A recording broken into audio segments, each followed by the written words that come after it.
जब हम या आप किसी से बात करते हैं, तो बात करने का जो एक तरीका होता है, जो एक लहज़ा होता है, वो ये दर्शाता है कि हमारा या आपका व्यक्तित्व कैसा है। लेकिन कभी-कभी क्या होता है कि अंदर से एक झिझक-सी होती है, एक डर-सा होता है, एक अंदर से तनाव-सा होता है कि हम अच्छे से बात कर पा रहे हैं या नहीं कर पा रहे हैं। और उस डर की वजह से अगर हम बात अच्छे से कर भी रहे हैं, तो भी अंदर से एक झिझक-सी रहती है, जिस वजह से हम अगर नॉर्मली बात करना चाहते हैं तो वो बात अच्छे से नहीं हो पाती है, क्योंकि हमारे अंदर एक डर बैठा होता है। तो उस डर को हम कैसे दूर करें, उस झिझक को हम कैसे दूर करें कि हम अच्छे से किसी के सामने कॉन्फिडेंटली बात कर पाए। तो इसी विषय पर आज हम बहुत अच्छी चर्चा करने वाले हैं, तो वीडियो को स्किप बिल्कुल मत कीजिएगा, वीडियो को एंड तक देखिएगा। वीडियो पसंद आए तो हमेशा की तरह लाइक बिल्कुल जरूर करिएगा। तो मैं हूँ ममता, वीडियो में हम आगे बढ़ते हैं। तो दोस्तों, सबसे पहले हम कारण जानेंगे, क्योंकि कारण हमें पता होता है कि हम किस कारण से किसी से बात नहीं कर पा रहे हैं, कि ऐसा क्या कारण है, ऐसी क्या हमारे अंदर हीन भावना है जिसकी वजह से हम कॉन्फिडेंटली किसी से बात नहीं कर पा रहे हैं। जैसे कि जब हम किसी से बात करते हैं तो कभी-कभी ये भी हो जाता है कि हम जिससे बात कर रहे हैं, हम उस बात को नहीं समझते हैं, उस बात के बारे में हम नहीं जानते हैं। इस वजह से हम दबने लगते हैं। फिर कभी-कभी ये भी हो जाता है कि जैसे हम सामने वाले से बात करना चाहते हैं, अंदर से हम चाह रहे हैं कि हम इससे बात कर पाए, लेकिन ये भी एक अंदर से हमारे एक सवाल उठता है कि ये इंसान किस नेचर का है, इसको किस तरह की बातें अच्छी लगती हैं, और उसके बारे में हम जानते नहीं है। इस वजह से हम उससे बात नहीं कर पाते हैं कि पता नहीं इसको किस तरह के जानकारी ज़्यादा अच्छी लगती है, तो उसी पर हम बात करेंगे इससे। तो जब हमें ये भी नहीं पता होता है कि इसे क्या अच्छा लगता है, किस तरह की बातें अच्छी लगती हैं, तो इस वजह से भी हम उससे बात नहीं कर पाते। तो एक कारण ये भी हो सकता है, या फिर हम बात की शुरुआत कहाँ से करें। तो इस तरह से बहुत सारे अलग-अलग कारण हो सकते हैं, वजह हो सकती है जिसकी वजह से हम बात नहीं कर पाते हैं। ये दोस्तों, रीज़न कोई भी हो, इसको हम सुधार सकते हैं, ठीक कर सकते हैं, और हम बेझिझक किसी से भी बात कर सकते हैं। तो चलिए अब स्टेप बाय स्टेप ये भी हम बात कर लेते हैं कि हमें झिझक अब नहीं लानी है, हम किसी से कॉन्फिडेंटली बात कर सकते हैं। तो दोस्तों, सबसे पहले मैं सबसे मेन और सटीक बात बताती हूँ, जो कि हम सबके अंदर एक हीन भावना पैदा कर सकती है। तो वो ये है कि जब हम किसी से बात करते हैं तो हमारे अंदर एक ये भाव उठते हैं कि हमारा फेस अच्छा नहीं है, या फिर जब हम किसी से बात करते हैं और हँसते हैं तो हमारी आँखें छोटी हो जाती हैं, या फिर हमारे दाँत अच्छे नहीं हैं। तो इस तरह से भी हम अपने अंदर एक हीन भावना बना लेते हैं। जबकि हमारा फेस भी अच्छा है, और जब हम स्माइल करते हैं तो हमारे लिप्स भी अच्छे लगते हैं, हमारी आईज़ भी अच्छी लगती है, हमारे टीथ भी अच्छे लगते हैं, लेकिन वो हमें नहीं अच्छे लगते हैं। वाक़ई अच्छे हैं, लेकिन वो हमें नहीं अच्छे लगते हैं, क्योंकि हम दूसरों से अपनी तुलना करने लगते हैं। जब आप दूसरों से अपनी तुलना करने लगोगे, तब आपके अंदर हीन भावना नहीं कभी जाएगी। आपको ये सोचना होगा कि हम जैसे भी हैं, अच्छे हैं, हमारा फेस कैसा भी है, क्योंकि फेस नहीं बदल सकते आप अपनी आईज़ नहीं बदल सकते, लिप्स जो भी आपका है, पूरा बॉडी टेक्सचर आप नहीं बदल सकते हो। तो आप अपने आप में खुश रहिए ना, कि ठीक है, आप ये भी जानते हो कि हमसे भी खराब लोग हैं, जिनका कोई किसी का आँख छोटी है, किसी का मुँह टेढ़ा है, किसी का मुँह कैसा भी बना है, दाँत निकले हुए हैं, कम से कम आपके तो सही सलामत तो हैं। किसी-किसी के तो दाँत भी नहीं होते हैं, तो क्या वो लोग किसी से बात नहीं करते हैं? उनके अंदर कॉन्फिडेंस नहीं होता है, उनके अंदर आत्मविश्वास नहीं होता है।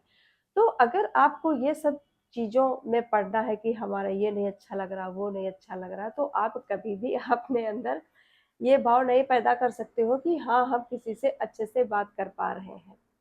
तो इन सारी चीज़ों को आपको किनारे करते हुए, आपको अपने आत्मविश्वास के साथ किसी से भी बात करना होगा।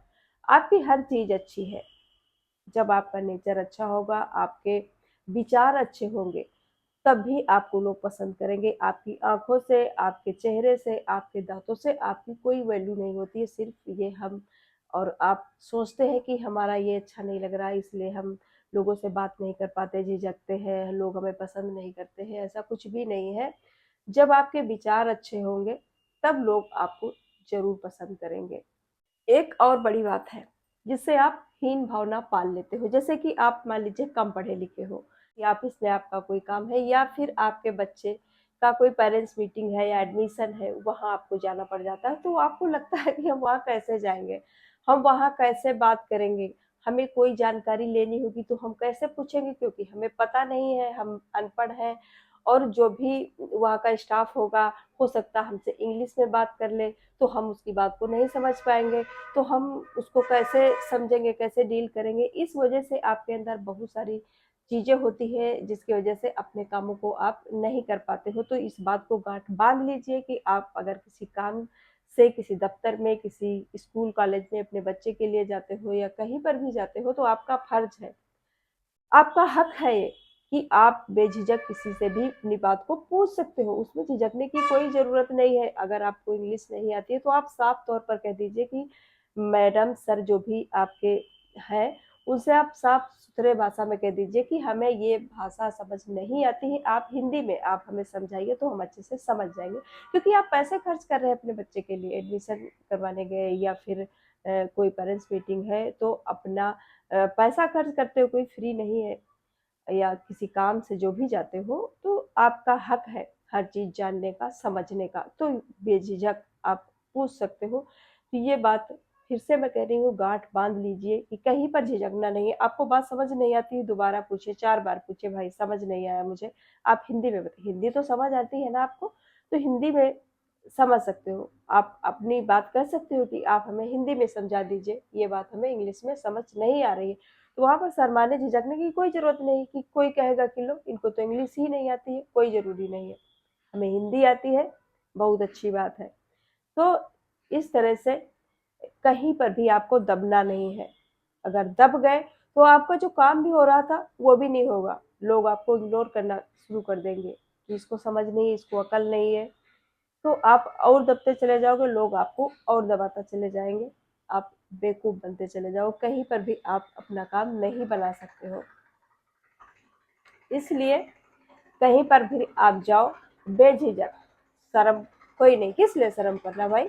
हम जैसे हैं वैसे हैं, हमको जितनी समझ है उतनी समझ है, नहीं समझ है तो आगे आप बताइए। तो समझदारी यही है कि बेझिझक आप किसी से अपनी बात कर सकते हो। तो चलिए मैं आपको एक तरीका बताती हूँ कि आपका कॉन्फिडेंस लेवल बढ़ेगा। आप क्या करिए, अपने सामने शीशा रख लीजिए। शीशे के सामने आप बात करिए, अपने आप से बात करिए। तो आपको पता चलेगा कि हमारा मुँह कैसा लग रहा है, क्योंकि आप सबसे मेन समस्या मुँह की है ना आपको, कि हम बात करते हैं तो हमारा मुँह नहीं अच्छा लग रहा है। जिनको मुँह नहीं अच्छा लग रहा है, उनके लिए ये सॉल्यूशन है। सामने आप अपने शीशा रख लीजिए, और उस शीशे में आप देख-देख कर के बातें करिए। तो आपको समझ आ जाएगा कि हाँ, हमारा मुँह तो काफ़ी अच्छा लग रहा है। या फिर आप अपने मोबाइल में ही, जैसे वीडियो बनाते हो ना, वीडियो बनाना तो आता होगा। चलिए, नहीं आता कोई बात नहीं। फ़ोटो खींचते हो, जो भी करते हो, वीडियो बनाते हो, तो आप मोबाइल के सामने भी खड़े होकर के इस तरह से आप बातें करो अपने आप से, तो भी आपके अंदर कॉन्फिडेंस लेवल बढ़ेगा। बातें करने के बाद उसको, वीडियो को आप डिलीट कर दीजिए। तो ये भी एक बहुत बढ़िया तरीका है कॉन्फिडेंस लेवल बढ़ाने का। दोस्तों, जीवन में कभी भी हार नहीं माननी चाहिए, जीवन में हमेशा कुछ ना कुछ सीखते रहना चाहिए, और ये भी नहीं सीमा बांध लेनी चाहिए कि अब हमारी उम्र हो गई, अब हमें कुछ नहीं सीखना है, अब तो बच्चों की बारी है ना? तो ये सारी चीजें आपको दरकिनार करते हुए जीवन में हर दिन कुछ ना कुछ नया सीखते रहना चाहिए, क्योंकि बहुत सारी चीजें होती हैं, बहुत सारी चीजें जिनकी कोई गिनती नहीं है, हम नहीं जानते हैं। लेकिन अगर आपको लगता है कि अब हमें जान के क्या करना है, लेकिन नहीं, जानना है, सीखने की कोई उम्र नहीं होती है, जीवन भर सीखते रहना चाहिए, कुछ ना कुछ सीखते रहना चाहिए। इससे भी आत्मविश्वास बढ़ता है। उम्मीद करती हूँ ज़रूर पसंद आया होगा। आप लोग सब्सक्राइब बिल्कुल नहीं करते हो और देख कर के चले जाते हो, कोई बात नहीं, नहीं करना मत करिए, लाइक कर दिया करो।